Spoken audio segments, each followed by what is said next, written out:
అందరికీ నమస్కారం. కార్యక్రమం ప్రారంభించే ముందు గురువు గారి పత్రిక గారికి ఒక్కసారి మనం ధన్యవాదాలు చెప్పుకుంటూ కార్యక్రమాన్ని ప్రారంభిద్దాం. కారణం ఏంటంటే పత్రి గారి వల్లే మనం ఇంత జ్ఞానం పొందగలిగాం. ఎవరైనా పొందుతారు. పత్రి గారిని పక్కన పెట్టి పొందాలనుకుంటే కొంతవరకే కానీ పూర్తిగా పొందలేరు. కానీ ఎవరైతే పత్రి గారిని పట్టుకుంటారో వాళ్ళు ఖచ్చితంగా జీవితంలో అద్భుతమైన స్థాయికి ఎదుగుతారు. వారు తెలుసుకోలేదంటూ ఏది ఉండదు. వాళ్ళకున్న సందేహాలు కూడా ఏమీ ఉండవు. ఎన్ని రకాల సందేహాలు ఉన్నా అవన్నీ నివృత్తి అయిపోతాయి వాళ్ళకి.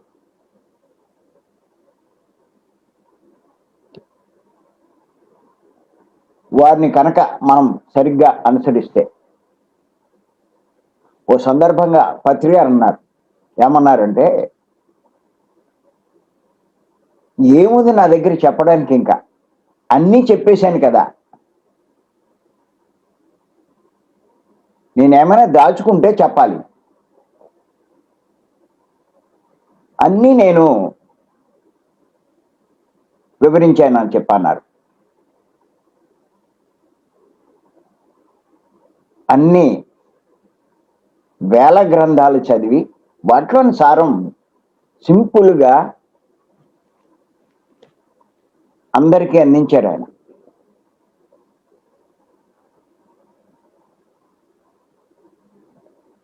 అంటే మనం గమనిస్తే ఏ గురువైనా దాచుకుంటారు, కానీ పత్రి గారు దాచుకోరు.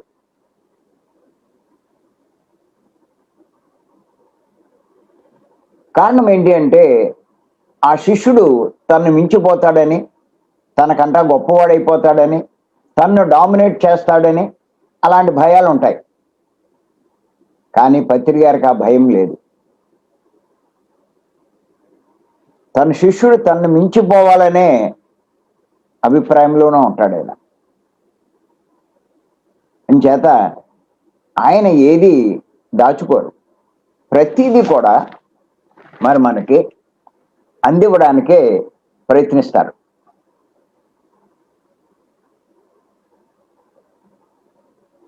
ఇంకొకటి ఏంటంటే, ఆ శిష్యుల నుంచి ఏదైనా స్వార్థం ఉన్నవాడు అయితే అన్నీ చెప్పడం. వాడికి ఏదో మధ్య మధ్యలో ఒకటి చెప్తూ నేను ఇన్ని చెప్పాను అంటూ వాళ్ళ నుంచి అయ్యో ఆశిస్తూ వాళ్ళని మరి తన స్వార్థానికి ఉపయోగించుకుంటూ ఉంటాడు. అటువంటి ఉద్దేశం ఆయనకి ఏమీ లేదు. కారణం ఏంటి అంటే ఆయన బ్రహ్మజ్ఞాని. ఆయనకి తెలుసు. సహజంగా శిష్యులు ఏమనుకుంటారు అంటే, ఏదో కొంత సాధన చేసి, కొన్ని పుస్తకాలు చదివి, కొంత అధ్యయనం చేసి నేను ఎంతో ఎదిగిపోయాను అనుకుంటాడు. కానీ శిష్యుడు ఎంత ఎదిగినా శిష్యుడి కంటే 10 రెట్లు గురువు ఎదుగుతూ ఉంటాడు. ఆ సంగతి శిష్యుడికి తెలియదు. గురువు అలాగే ఉన్నాడేమో అనుకుంటాడు. శిష్యుడే ఎదిగితే గురువు ఎందుకు ఎదగడండి? 10 రెట్లు ఎదుగుతాడు. అంచేత గురువు దాచుకోవాల్సిన పనేమీ లేదు. ఎంత పంచితే ఆయన ఇంకా అంత పెరుగుతాడు. ఈ జ్ఞానం అనంతం. ఏదో ఇక్కడతోటి సరిపోయింది, పూర్తయిపోయింది అనుకోవడానికి ఏమీ లేదు. ఎంత తెలుసుకుంటూ ఉన్నా ఇంకా తెలుసుకోవాల్సింది ఉంటూనే ఉంటుంది.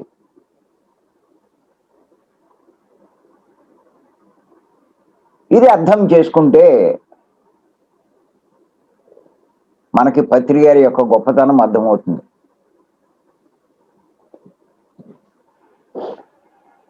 అంచేత పత్రి గారు అందరూ ఎదగడానికే చూస్తారు. ఎవరైతే ఆయన్ని పూర్తిగా అనుసరిస్తారో ఖచ్చితంగా ఎదుగుతారు. ఆయన్ని కాకుండా ఏదో ఇంకా కొత్త కొత్తవి తెలుసుకోవాలనుకుంటూ రకరకాల పుస్తకాలు చదివి, ఆ మాస్టర్లు ఎప్పుడో చెప్పారు వాళ్ళు. ఒక్కొక్కళ్ళు ఒక్కొక్క సందర్భంలో భూమి మీదకి వచ్చారు. ఆ సందర్భాన్ని బట్టి, అప్పుడు ఉండే ప్రజలను బట్టి, వాళ్ళ యొక్క పరిస్థితిని బట్టి ఆయన వివరించడం జరిగింది. కానీ ఇప్పుడున్న పరిస్థితులకి అనుగుణంగా, ఇప్పుడున్న వాళ్ళకి కావలసిన విధంగా మరి ఎవరు చెప్పగలరు అంటే మళ్ళా భూమి మీదకి వచ్చినటువంటి ఒక పరమ గురువే చెప్పగలరు. అలా ప్రస్తుతం భూమి మీద సంచరిస్తున్నటువంటి గొప్ప పరమ గురువు ఎవరు అంటే మన పత్రి గారు. అటువంటి ఆయన భూమి మీద ఉన్నప్పుడు ఆయన్ని అనుసరించకుండా ఇంకా ఎవరెవరినో మనం పట్టుకుని అదే గొప్ప అనుకుంటే నష్టపోయేది మనమే.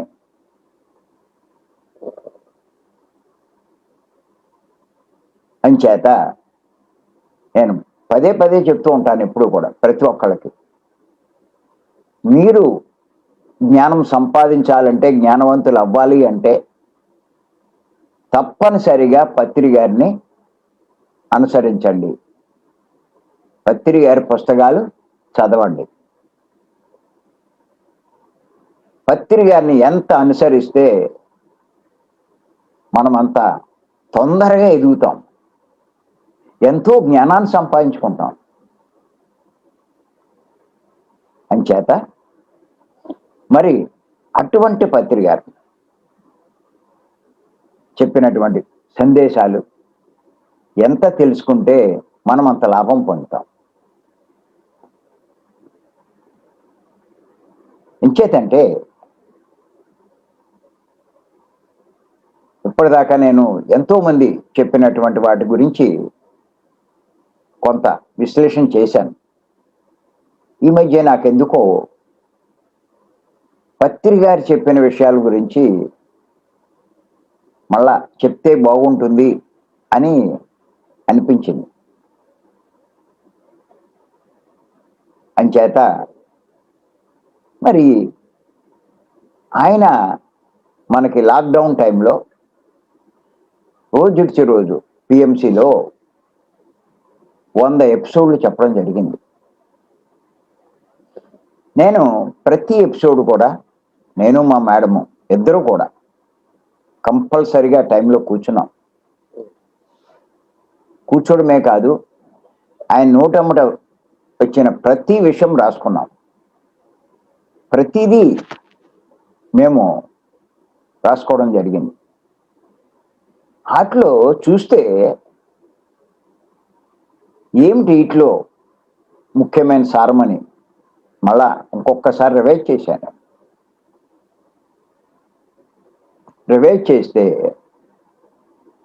అందులో ఇంచుమించు ఒక 70 ఎపిసోడ్లు, ఇంకా పైన అనుకోవచ్చేమో కూడా, ఆత్మజ్ఞానం గురించే ఉంది. ఆత్మజ్ఞానం గురించే కాకుండా ఆత్మజ్ఞాని యొక్క ప్రవర్తన ఎలా ఉంటుంది అన్నది వాటిలో ఆయన వివరించడం జరిగింది. ఇంకేదంటే ప్రపంచమంతా అజ్ఞానంలో ఉన్నారు. అందుకే అజ్ఞానుల ప్రవర్తన ఎలా ఉంటుంది, ఆత్మజ్ఞాన ప్రవర్తన ఎలా ఉంటుంది అన్నది ఆ తేడా ఆయన వివరించడం జరిగింది. మరి ప్రతి ఒక్కరూ ఆత్మజ్ఞాని కావాలి. ఆత్మజ్ఞానం పొందడం కోసమే ఆత్మలమైన మనము భూమి మీదకి వచ్చాం. మనం ఆత్మలం, దేహం కాదు. ఆత్మలమైన మనము కావలసింది ఆ ఆత్మకు సంబంధించిన జ్ఞానమే. అసలు ఇప్పుడు ఉన్న భూమి మీద ఉన్న మెజారిటీ జనంలో ఆత్మ అంటేనే తెలియదు. ఇంకా ఆత్మజ్ఞానం ఎక్కడ ఉంటుంది చెప్పండి? వాళ్ళ ప్రవర్తన ఎలా ఉంటుంది చెప్పండి? వాళ్ళు చేసే పనులు ఎలా ఉంటాయి చెప్పండి? మరి అన్నీ సృష్టి విరుద్ధంగానే ఉంటాయి. అలాంటి వాళ్ళు చేసే పనులు మరి సృష్టి విరుద్ధంగా కాకపోతే సృష్టికి అనుగుణంగా ఎలా ఉంటాయి? అటువంటి వాళ్ళకి ఏమవుతుంది? దుఃఖమే, కష్టాలే, సమస్యలే, బాధలే. ఆనందం అంటే ఏంటో తెలియదు, సంతోషం అంటే ఏంటో తెలియదు. ఎందుకు ఈ జీవితం అన్నట్టుగా బాధపడుతూ ఉంటారు. ఏదో కొన్నాళ్ళు బాగున్నంత మాత్రాన జీవితం బాగున్నట్టేంటి? అంచేత ప్రతి ఒక్కరూ ఆత్మజ్ఞానం సంపాదించుకోవాలి. మనం ఆత్మజ్ఞానం పొందామా లేదా, ఎంత పొందాం, ఏ స్థాయిలో ఉన్నాం అన్నది తెలుసుకోవాలి అంటే మరి అలాంటి మహానుభావులు, ఆ బ్రహ్మర్షులు, అలాంటి వాళ్ళు చెప్పినటువంటి సందేశాలు మరి ఖచ్చితంగా మనం తెలుసుకోవాల్సిందే. తెలుసుకుంటే దాన్ని అనుసరిస్తే ఖచ్చితంగా మనం కూడా వారిలాగే తయారవుతాం.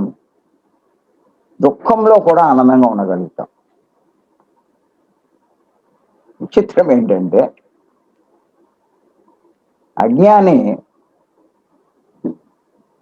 ఆనందంలో కూడా దుఃఖంగా ఉంటాడు. ఆనందంగా జీవించవలసిన టైంలో కూడా దుఃఖపడుతూ ఉంటాడు.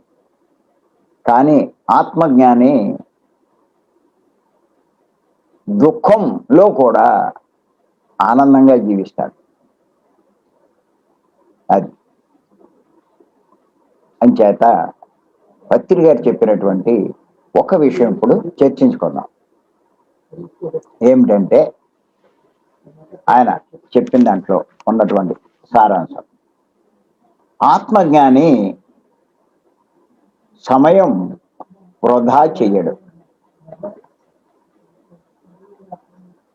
ఆత్మజ్ఞాని సమయం వృధా చెయ్యడు. ఇది చాలా చాలా ఇంపార్టెంట్ పాయింట్. ఆయన చెప్పిన దాంట్లో ఇది చాలా ఇంపార్టెంట్ పాయింట్. అలాగే జీవితంలో ఆత్మజ్ఞానం కోసమే కృషి చేస్తాడు. ఆత్మజ్ఞాని సమయం వృధా చెయ్యడు. అలాగే జీవితంలో ఆత్మజ్ఞానం కోసమే కృషి చేస్తాడు. వాడికున్న అన్ని సమయము, శక్తి, ధనము, వాక్కు, తెలివి అన్నీ ఏముంటే అన్ని ఆత్మజ్ఞానం కోసమే కృషి చేస్తాడు. ఆత్మజ్ఞానం పొందుతాడు. ఇది పత్రి గారు ఇచ్చినటువంటి అద్భుతమైన సందేశం. మరొక్కసారి చెప్తున్నాను, ఎంత ఇంపార్టెంట్ ఒక్కసారి చూడండి. ఆత్మజ్ఞాని సమయం వృధా చెయ్యడు. అలాగే జీవితంలో ఆత్మజ్ఞానం కోసమే కృషి చేస్తాడు. ఆత్మను పొందుతాడు. అంతేకాదు, ఇంకా ఆయన ఏం చెప్పారంటే,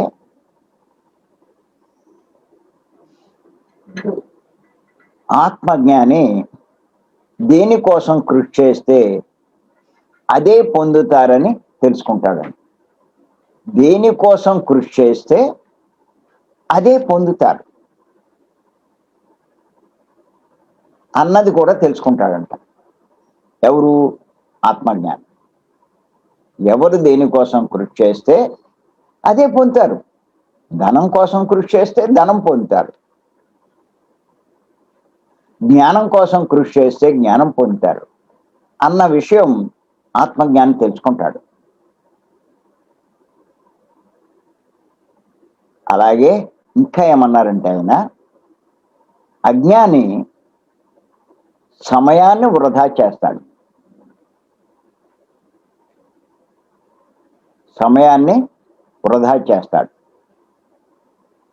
సంసారం, ధనం, పదవులు ఇలాంటి ప్రాపంచిక విషయాల కోసమే కృషి చేస్తూ ఉంటాడంట. ఎవరు? అజ్ఞాని. ముఖ్యంగా సమయాన్ని వృధా చేస్తాడు అని మరి పత్రి గారు చెప్పడం జరిగింది. ఇక్కడ కనుక మనం కొంచెం గమనించినట్లయితే ఇక్కడ మనకి ముఖ్యమైన పాయింట్ ఏమిటంటే, ఆత్మజ్ఞాని సమయాన్ని వృధా చెయ్యడు అన్నది చాలా చాలా ముఖ్యమైన పాయింట్. ఇది ప్రతి ఒక్కరూ గ్రహించాలి. ఇది గ్రహిస్తే మీ జీవితంలో ఎంతో లాభం పొందుతారు. ఆత్మజ్ఞాని సమయాన్ని వృధా చేయడు. ఎందుకంటే సమయం యొక్క విలువ ఆత్మజ్ఞానికి తెలుసు. సమయం ఎంత విలువైందో. అంచేత ఎటువంటి పరిస్థితుల్లో మీరు చూడండి,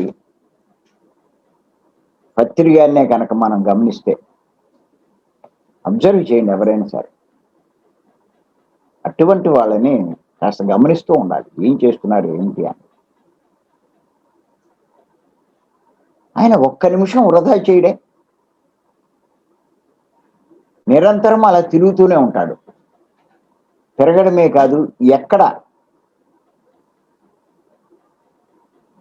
ఎక్కడికి వెళ్ళినా కాసేపు ఖాళీ దొరికితే ఏం చేస్తాడంటే ఆయన ఏదో పుస్తకం కరెక్ట్ చేస్తాడు, ఏదో ఒక మ్యాటర్ తయారు చేస్తాడు.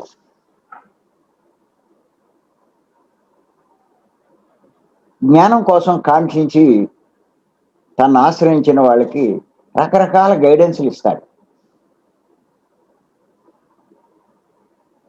ఆయన దగ్గరికి వచ్చిన వాళ్ళందరికీ ఊరికే సరదాగా మాట్లాడుతున్నట్టు ఉంటుంది, కానీ అక్కడున్న వాళ్ళ అందరిలో ఉండేటువంటి లోపాలు గమనించి దానికి అనుగుణమైనటువంటి మాటలు చెప్తూ ఉంటాడు. చూస్తే ఎక్కడ టైం వేస్ట్ చేయలేదు.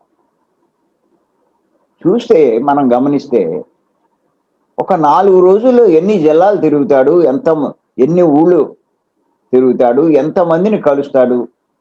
ఆయన ఒక్క నిమిషం రాత్రి 10, 11 అలా తిరగడమే కాదు, మళ్ళా పొద్దున్నే 4, 5 లేచిపోవడం, యథావిధిగా అన్ని మొదలండి. పొద్దున్నే లేచి అందరికీ ఒక సందేశం రాస్తున్నాడు. సంవత్సరం నుంచో ఇంకా 2 సంవత్సరాల నుంచో.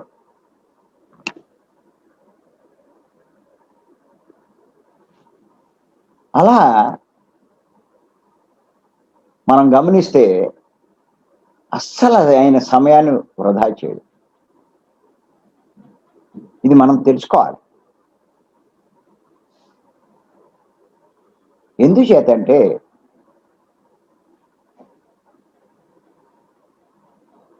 మనకు ఇవ్వబడిన ఈ సమయం ఎంతో విలువైంది, విలువ కట్టలేంది, అంత తేలికైంది కూడా కాదు.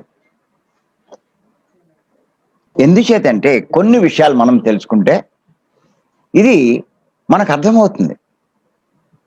మనకి ఎంతో జీవితం ఉంది, ఎంతో సమయం ఉంది అని అనుకుంటాం. గుర్తుంచుకోండి,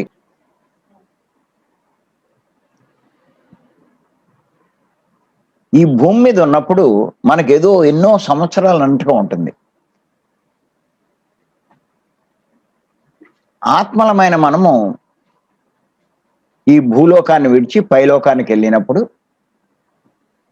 అక్కడ మనకు అర్థమవుతుంది ఈ భూమి మీద ఉండే సమయము చాలా స్వల్పము, అల్పము అన్న సంగతి. ఇక్కడ మనకు ఇవ్వబడినటువంటి అవకాశము చాలా తక్కువ అన్నది మనకు అర్థమవుతుంది.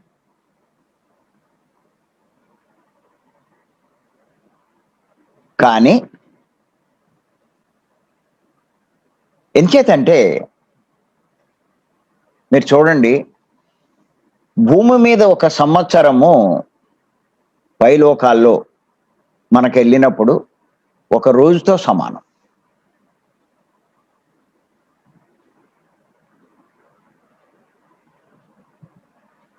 ఇక్కడ ఒక సంవత్సరం గడిచిందంటే ఒక రోజు అయినట్లు లెక్క అక్కడ. అంటే ఇది ఎంత అల్పమైనది అన్నది మనకి అర్థమవుతుంది. అందుకే మీరు చూడండి, తండ్రి చనిపోతే ప్రతి సంవత్సరము తద్దినం చేస్తారు, పిండాలై పెడతారు. సంవత్సరానికి ఒకసారి పెడతారు. ఎందుకంటే అక్కడికి పైకి వెళ్ళిపోయారు కాబట్టి వాళ్ళకి ఇక్కడ సంవత్సరము అక్కడ రోజుతో సమానం కాబట్టి ప్రతిరోజు నేను పెట్టాను అనేటువంటి ఉద్దేశంతో అలా చేస్తూ ఉంటారు. అంటే దాన్ని బట్టి మనం అర్థం చేసుకోవచ్చు. మరి వీళ్ళు రోజు భోంచేస్తున్నారు, రోజు 3 పూట్ల తింటున్నారు. మరి సంవత్సరానికి ఒకసారి పెట్టడం ఏంటి అంటే దాని అర్థం ఏంటి? ఇక్కడ సంవత్సరము అక్కడ రోజుతో సమానం. అంచేత ఏదో ఇన్ని సంవత్సరాలు ఉంది అనుకుంటున్నాం. మనకి సమయం ఎక్కడుంది ఇన్ని సంవత్సరాలు? ఎంత అల్పం మనకి ఇవ్వబడినటువంటి సమయం మనం ఉపయోగించుకోవడానికి ఇవ్వబడిన సమయము ఎంత స్వల్పము, ఎంత అల్పం ఒక్కసారి ఆలోచించండి. ఇంకా మీరు గమనించండి, మనకి ఇవ్వబడినటువంటి ఈ సమయంలో సగం రాత్రికి పోతుంది కదా, నిద్రకే ఖర్చు పెట్టేస్తున్నాం. అంతేకాదు ఏమీ తెలియని బాల్యానికి ఎంత సమయం పోతుంది. అలాగే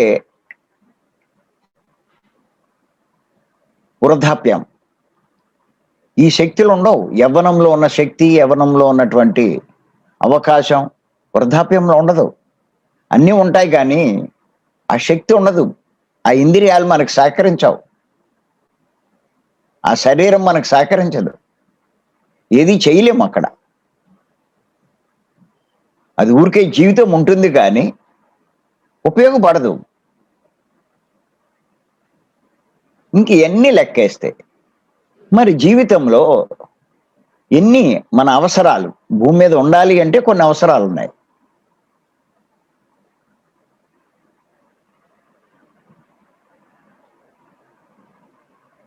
నిత్యము ఎన్నో కాలకృత్యాలు తీర్చుకోవాలి. మన అవసరాలకి కావలసినటువంటి ధనాన్ని సంపాదించుకోవాలి, దానికి కొంత సమయం వెచ్చించాలి, సంసారానికి కొంత వెచ్చించాలి. ఇలా ఎన్నిటికీ తీసేస్తే మనకు ఉన్నదంతా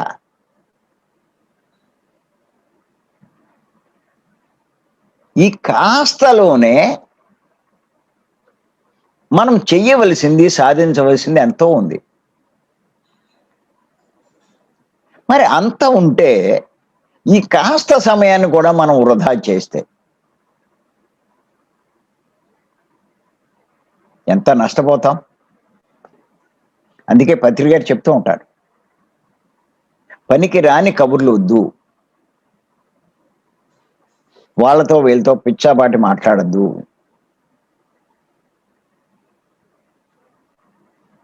సమయాన్ని వృధా చేయొద్దు. ఖాళీ దొరికితే కళ్ళు మూసుకొని ధ్యానం చేయండి.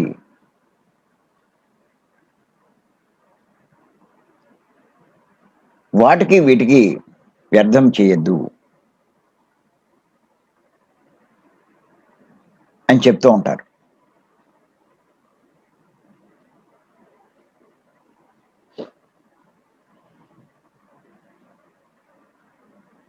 ఇంకొకటి ఇంకా మనం ఆలోచిస్తే మనకేదో ఊరికే ఈ జన్మ అన్నది ఊరికే వచ్చింది అనుకుంటాం, తేలిగ్గా వచ్చింది అనుకుంటాం.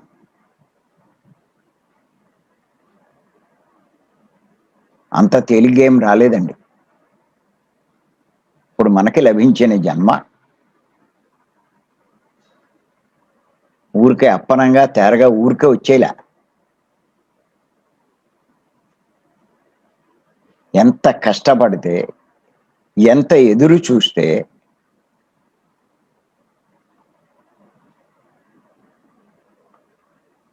మనం పొందగలిగాం.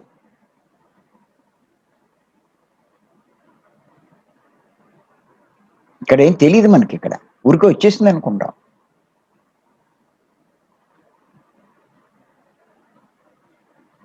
ఊరికే అనుకుంటాం చనిపోతే మళ్ళా వస్తాం కదా అని.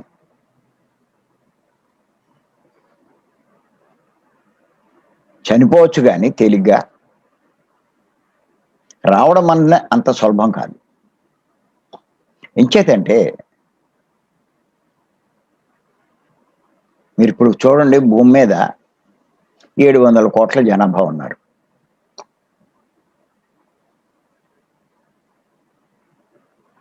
భూమి మీదకి రావాలి అంటే ప్రతి ఒక్కరికి ఒక తల్లి గర్భం కావాలి. తల్లి గర్భంలో తయారయ్యే శిశువులో కదా మనం ప్రవేశించేది. దాన్ని బట్టి మీరు అర్థం చేసుకోండి. 700 కోట్ల జనాభాలో 300 మంది, 300 కోట్లు పురుషులే కదా, వాళ్ళేం గర్భం ధరించలేరే. ఇంకొన్న 300 కోట్లు స్త్రీలే కదా గర్భం ధరించేది. స్త్రీలలో బాల్య స్థితిలో ఉన్న వాళ్ళు ఎంతమంది ఉంటారు? గర్భం ధరించలేని వయస్సు పెరిగిపోయి వృద్ధులు ఎంతమంది ఉంటారు? ఇంకా గర్భం ధరించగలిగిన వాళ్ళు ఎంత స్వల్పంగా ఉంటారో చూసుకోండి మీరు. ఉన్నది అత్యంత స్వల్పం.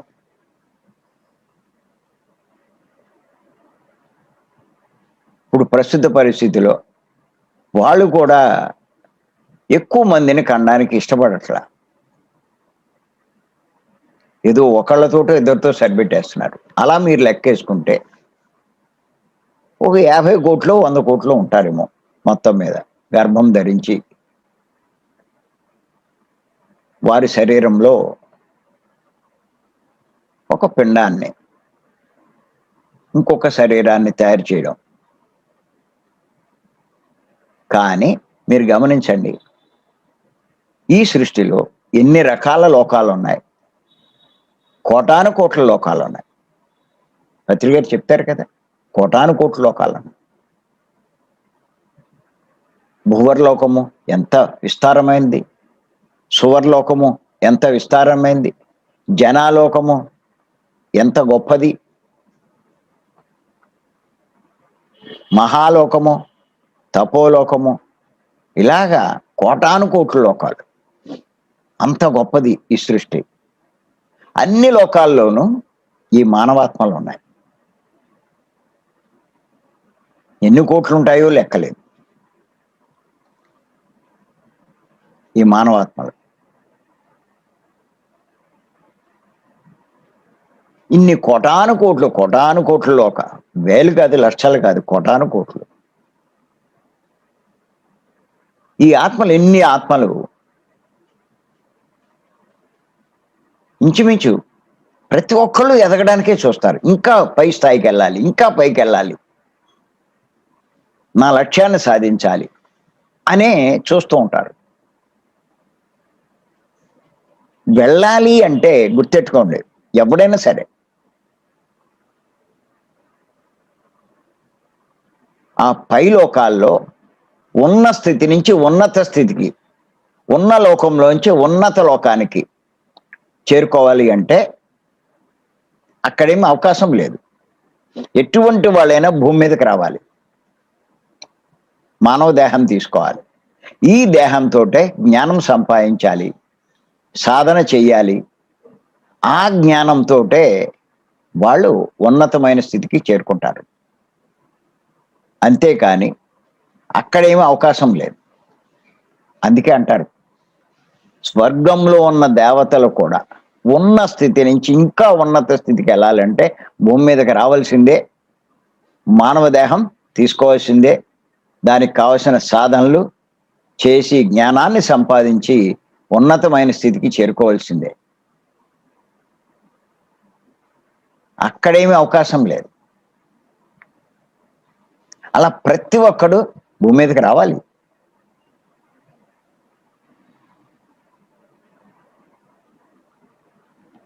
అంచేత అందరూ భూమి మీదకి రావడానికి ప్రయత్నం చేస్తారు.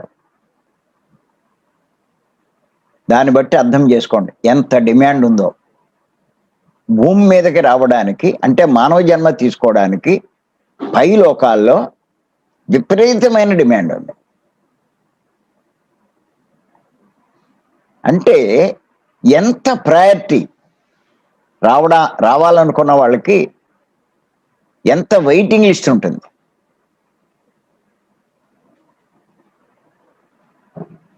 అంత వెయిటింగ్ లిస్ట్.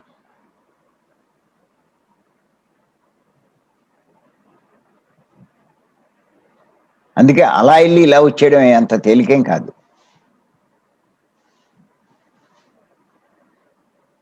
ఎదురు చూడాలి. మళ్ళా వీడు వద్దామనుకున్నా,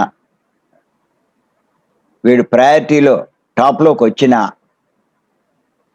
వీడు చేసిన కర్మలకి అనుగుణమైనటువంటి తల్లి గర్భం లభించాలి. ఆ ప్రాంతంలో, ఆ రాష్ట్రంలో, ఆ గ్రామంలో, ఆ మతంలో, ఆ కులంలో స్త్రీగాన పురుషుడిగాన,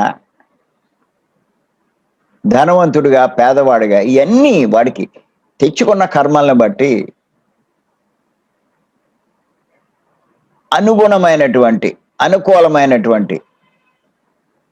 గర్భం దొరకాలి.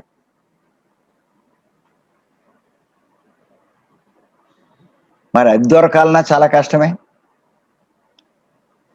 ఇన్ని అధిగమించి భూమి మీదకి వచ్చామండి మనం.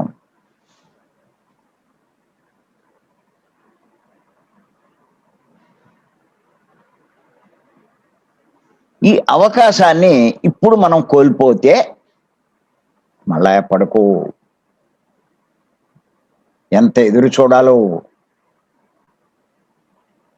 అందుకే పత్రిక గారు చెప్తారు, సమయాన్ని వృధా చెయ్యకు.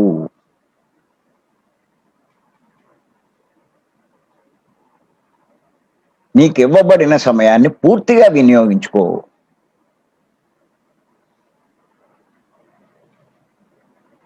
ఊరికే ప్రాపంచికమైన వాటి కోసం వృధా చేయకు.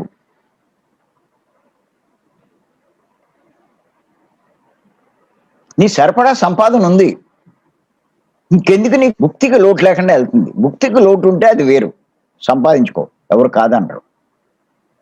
భుక్తికి లోటు లేకుండా ఉన్నప్పుడు నువ్వు ఇంకా దానికోసం ఎందుకు. ఇంకా కొంతమంది ఏదో ఇక్కడ భూమి మీద పదవులు నిర్వహించడానికి అనుకుంటూ పదవుల కోసం పాకులాడతారు. ఆ పదవి సంపాదించడానికి ఆ పల్లెటూరులో ఓ వార్డు మెంబర్ అవ్వడానికి, ఆ మున్సిపాలిటీలో కౌన్సిలర్ అవ్వడానికి, అదేదో గొప్ప పదవిలాగా మొత్తం వాడి సమయం అంతా దానికే వెచ్చిస్తాడు.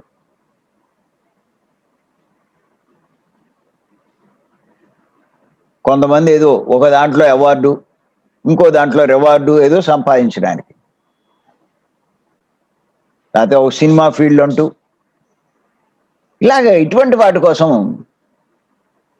జీవితాన్ని అంతా దానికే వెచ్చిస్తారు. కొంతమంది సంసారం కోసం. ఇలాగా ఇటువంటి వాటి కోసం. అదే చెప్పారు పత్రి గారు మనకి. ఎంతసేపు పదవులు, సంపాదన, ఈ పేరు ప్రఖ్యాతులు వీటి కోసం సమయాన్నంతా వెచ్చిస్తున్నారు. విలువైన సమయాన్ని. ఎంత నష్టపోతున్నారండి.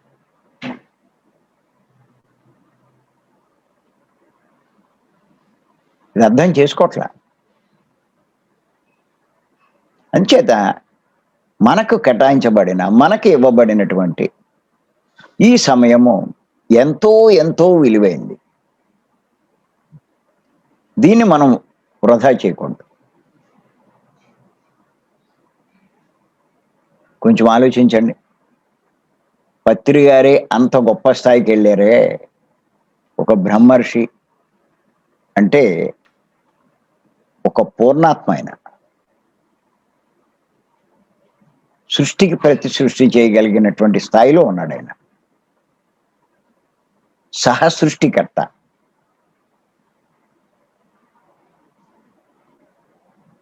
అంత హయ్యెస్ట్ లెవెల్కి సత్యలోకవాసి ఆయన. ఒక జీసస్, బుద్ధుడు, ఆ కృష్ణుడు లాగా ఒక యోగీశ్వరుడు ఆయన. ఇంకా అందరిలాగా కృషి చేసి ఎదగవలసిన ఆయన కాదు, ఎదిగిన ఆయన, దిగి వచ్చిన ఆయన. ఆయనే అంత కష్టపడుతున్నాడే, సమయాన్ని వృధా చేయట్లేదే. ఆయనలో మనం ఏ స్థాయిలో ఉన్నాం, ఎక్కడున్నాం మనం? ఆయన స్థాయికి చేరాలంటే ఇంకా ఎన్ని జన్మలు ఎత్తాలి? అలాంటి మనము సమయాన్ని వృధా చేస్తే ఎంత తెలివి తక్కువ వాళ్ళం ఒక్కసారి ఆలోచించండి.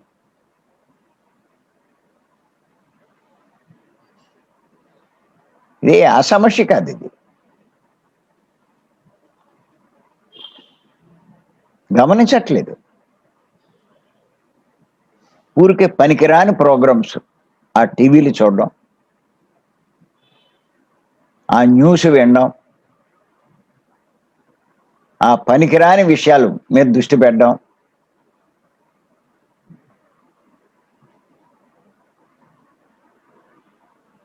చేసి ఎంత వేస్ట్ చేసుకుంటున్నాం.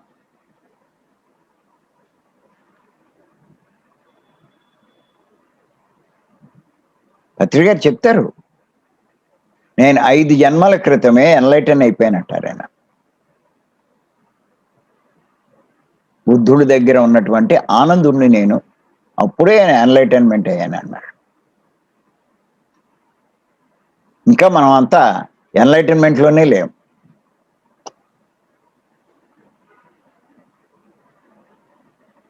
అంత స్థితిలో ఉండి సమయాన్ని అస్సలు వృధా చేయరే.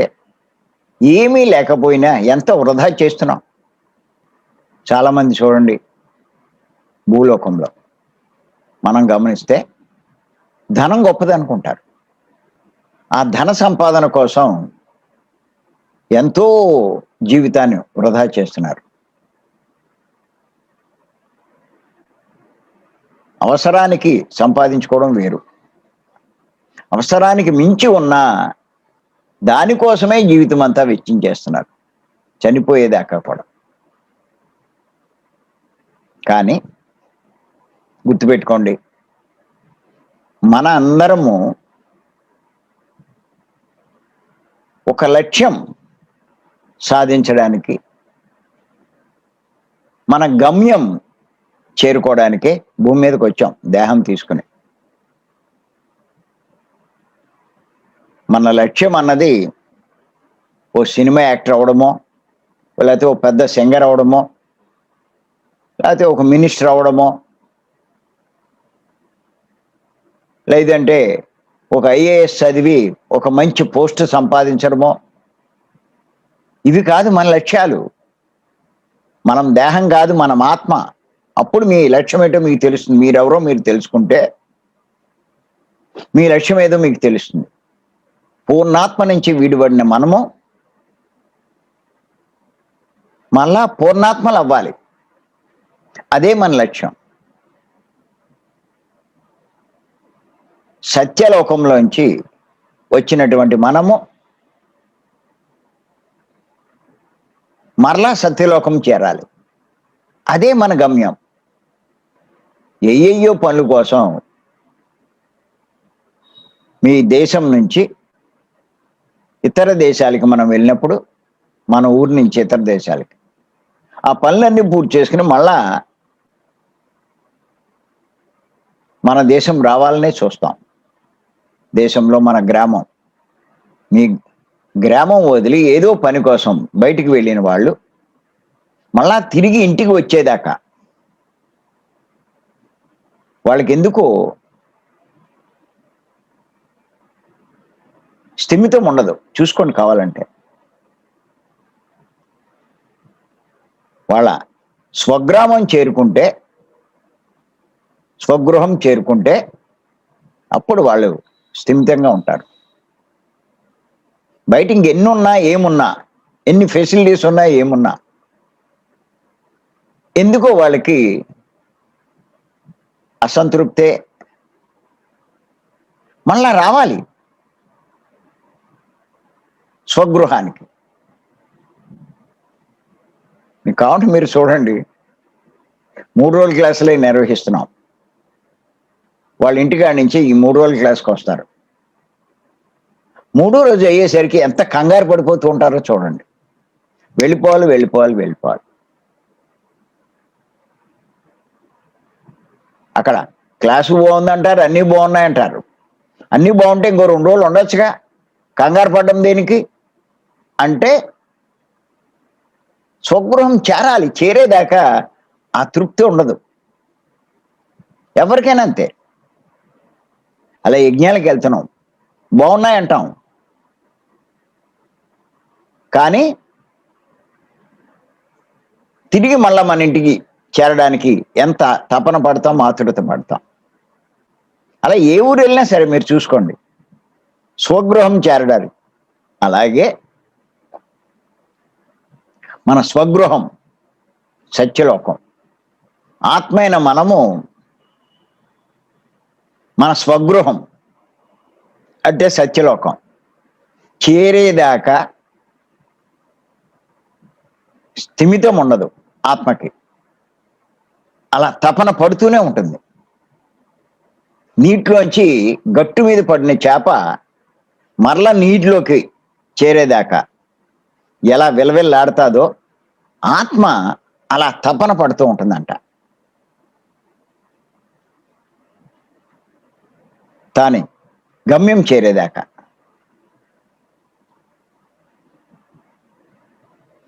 దేహం ధరించి ఇదే నేను అనుకునే స్థితిలో మనం ఉన్నాం కాబట్టి ఇవన్నీ మనకు అర్థం కాకపోవచ్చు. మీరు ఆత్మజ్ఞానం సంపాదించుకుంటే, మీరు ఆత్మజ్ఞానం అవుతే, ఆత్మ గురించి అవగాహన ఉంటే ఇది మీకు అర్థమవుతుంది. అంచేత ఇక్కడ సమయం వృధా ఎందుకు చేస్తాం? గమ్యం చేరుకోవాలనే ఆ తపన ఉంటుంది ఆత్మస్థితిలో ఉన్న వాళ్ళకి. చేత సమయాన్ని వృధా చేయరు. ఎంతో బాధపడతారు సమయాన్ని వృధా చేస్తే.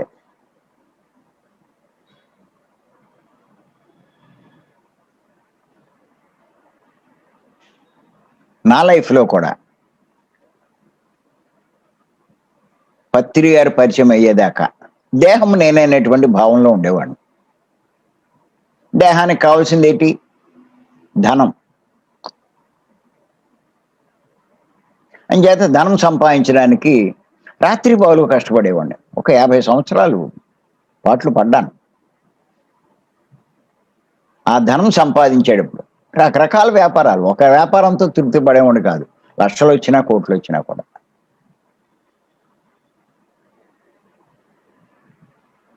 అలా వ్యాపారాలు స్థాపించి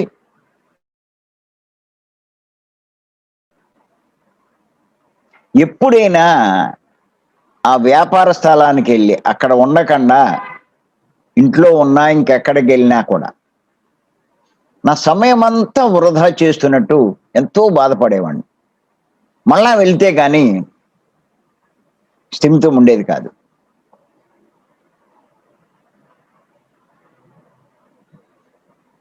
అంత బాధ ఉండేది. అక్కడేదో నష్టపోతున్నట్టు. కానీ పత్రి గారు పరిచయం అయ్యాక ఆత్మ నేను అన్నది అర్థమైంది. నాకు కావాల్సింది ధనం కాదు అన్నది తెలుసుకున్నా. నేను సంపాదించుకోవాల్సింది జ్ఞానము అన్నది నేను అర్థం చేసుకున్నా.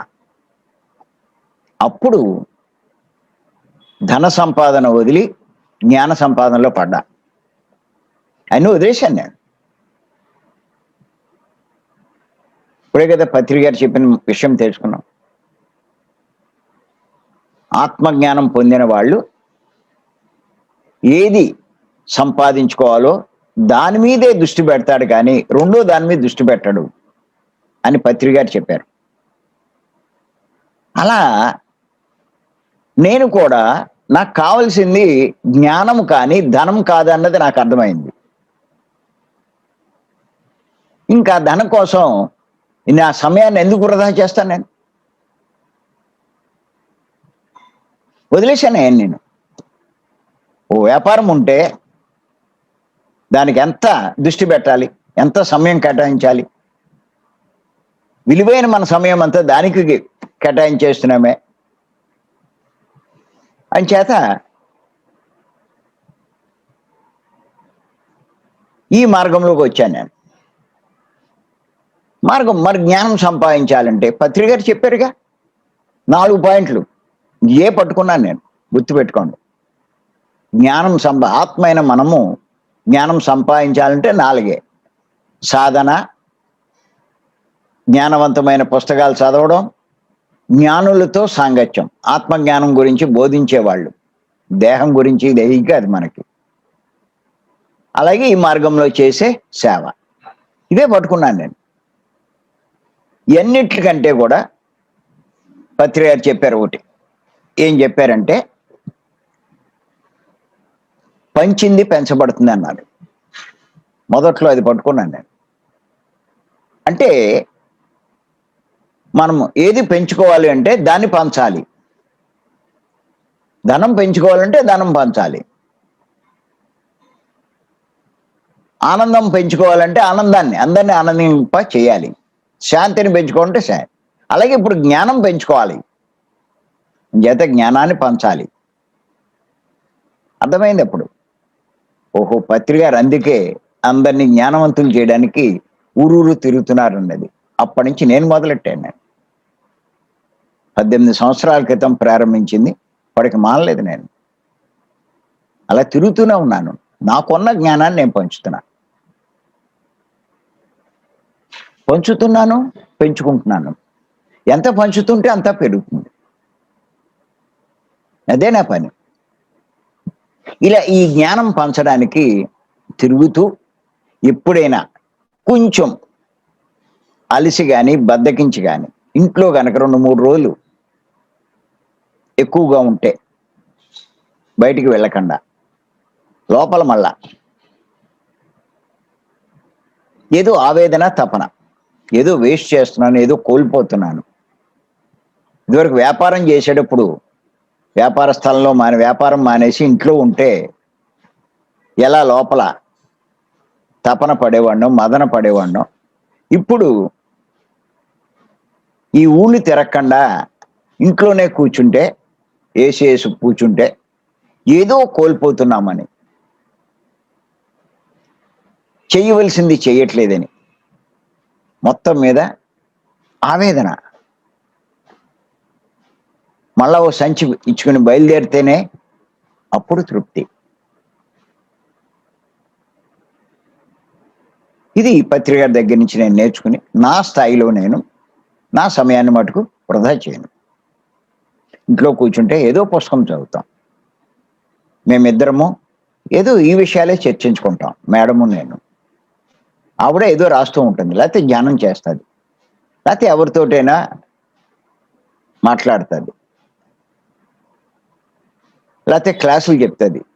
ఆవిడ ఓపుకున్న మటుకు అన్ని చోట్లకి వెళ్తుంది. అలా నేను చేస్తున్నాను. ఒక్క క్షణం వృధా చేయం. మన అదృష్టం కొద్దీ ఈ టెక్నాలజీ ఉండడం వల్ల ఇలాగ జూములు అని, పిఎంసి అని ఇలాంటివన్నీ రావడం వల్ల నిజంగా కూడా మనం వేస్ట్ చేయకుండా మన సమయాన్ని సద్వినియోగం చేసుకునే అవకాశం మనకు ఏర్పడింది. అంచేత విలువైన సమయాన్ని మనం వృధా చేయకూడదు. గుర్తెట్టుకోండి, మనం చాలా మంది నాకు డబ్బు లేదు, డబ్బు సంపాదించాలని ఎంతో జీవితాన్ని వేస్ట్ చేస్తూ ఉంటాడు. కానీ గుర్తుపెట్టుకోండి, ఆత్మలమైన మనము ఆత్మజ్ఞానం సంపాదించాలన్నా, మన జీవిత గమ్యాన్ని, లక్ష్యాన్ని సాధించాలన్నా ఈ ధనం కంట విలువైనవి మనకి ఇవ్వబడ్డాయి. వాటిని మనం ఉపయోగించుకుంటే చాలు. పత్రి గారి దగ్గర ధనమేముంది? ఆయన ధనాన్ని ఏం ఉపయోగిస్తున్నాడు ఆయన? మనం ఆ ధనం కోసం ఓ పరుగులు పెడుతున్నాం, తపన పడుతున్నాం, తాపత్రయపడుతున్నాం.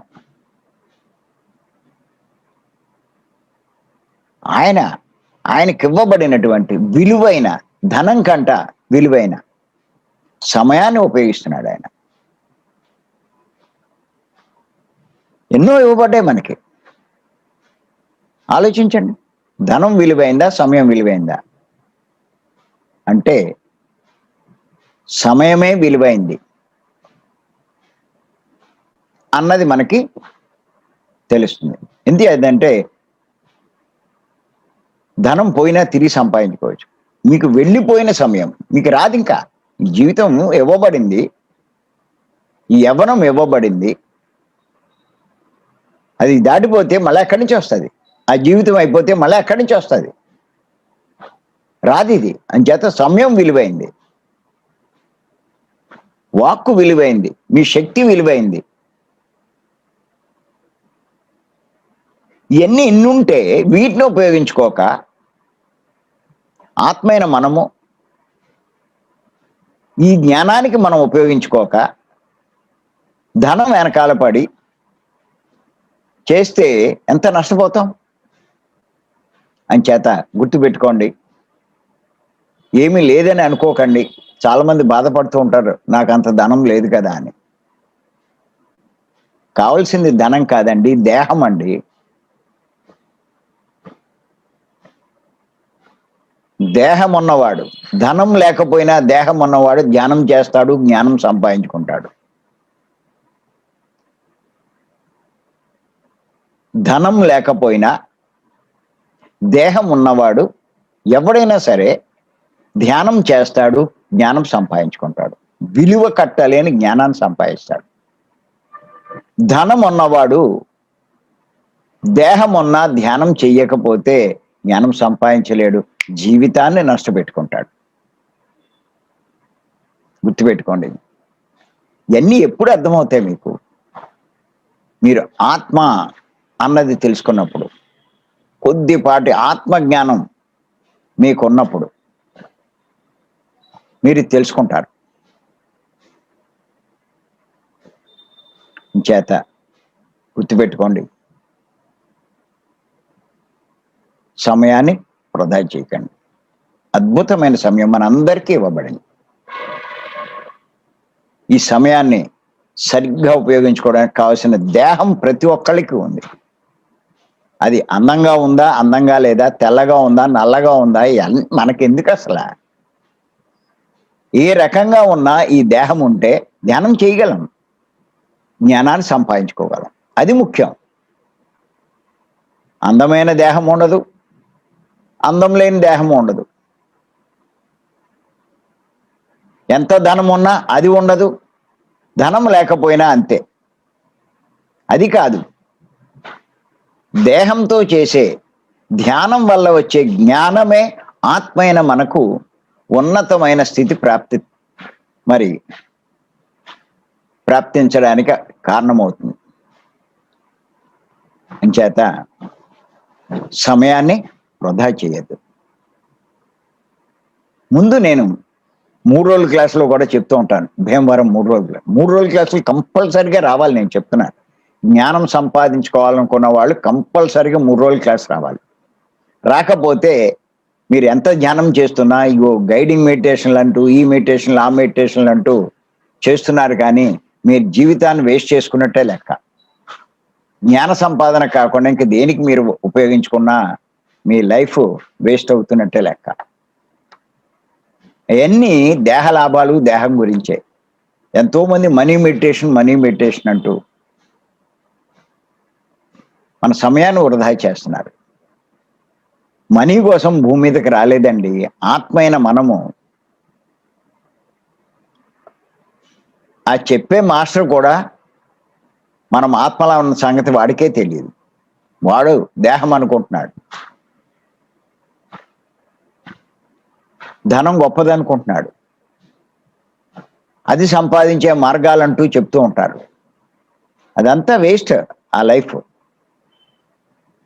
కొంచెం బుర్ర ఉన్నవాడు, తెలివి ఉన్నవాడు,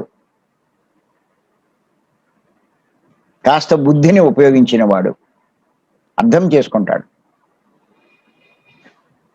నీకు ఎంత రావాలో అంతే వస్తుంది, ఎంత ఉండాలో అంతే ఉంటుంది. ఇక్కడ ధనం పెంచుకోవడం కాదు, జ్ఞానం పెంచుకోవాలి. మనం దేహం కాదు, ఆత్మ. ఎన్నిసార్లు చెప్తున్నాను నేను. పత్రిక అదే చెప్తూ ఉంటారు. 3 రోజుల క్లాస్కి వస్తే నేను అదే చెప్తూ ఉంటాను, పదే. ఎక్కడ 3 రోజుల క్లాస్ ఉన్నా చేత 3 రోజుల క్లాసులు అటెండ్ అవ్వండి, అంత బాగా ఉపయోగించుకోండి. అంచేత ఇది అసమస్య కాదు. చేత ఏంటంటే సమయాన్ని వృధా చేయొద్దు. పత్రి గారు చెప్పినటువంటి ఒక గొప్ప ముఖ్యమైన సందేశం. ఈ ఒక్క సందేశాన్ని నేను ఇంకా చాలా క్లాసులకి చెప్తాను, మీరు చూసుకోండి. ఈ పత్రి గారు ఇచ్చినటువంటి ఈ సందేశంలో ఉన్నటువంటి విషయాల్ని ఆయన ఒక మాట చెప్పారు అంటే అందులో ఎంతో ఎంతో లోతు అర్థాలు ఉంటాయి.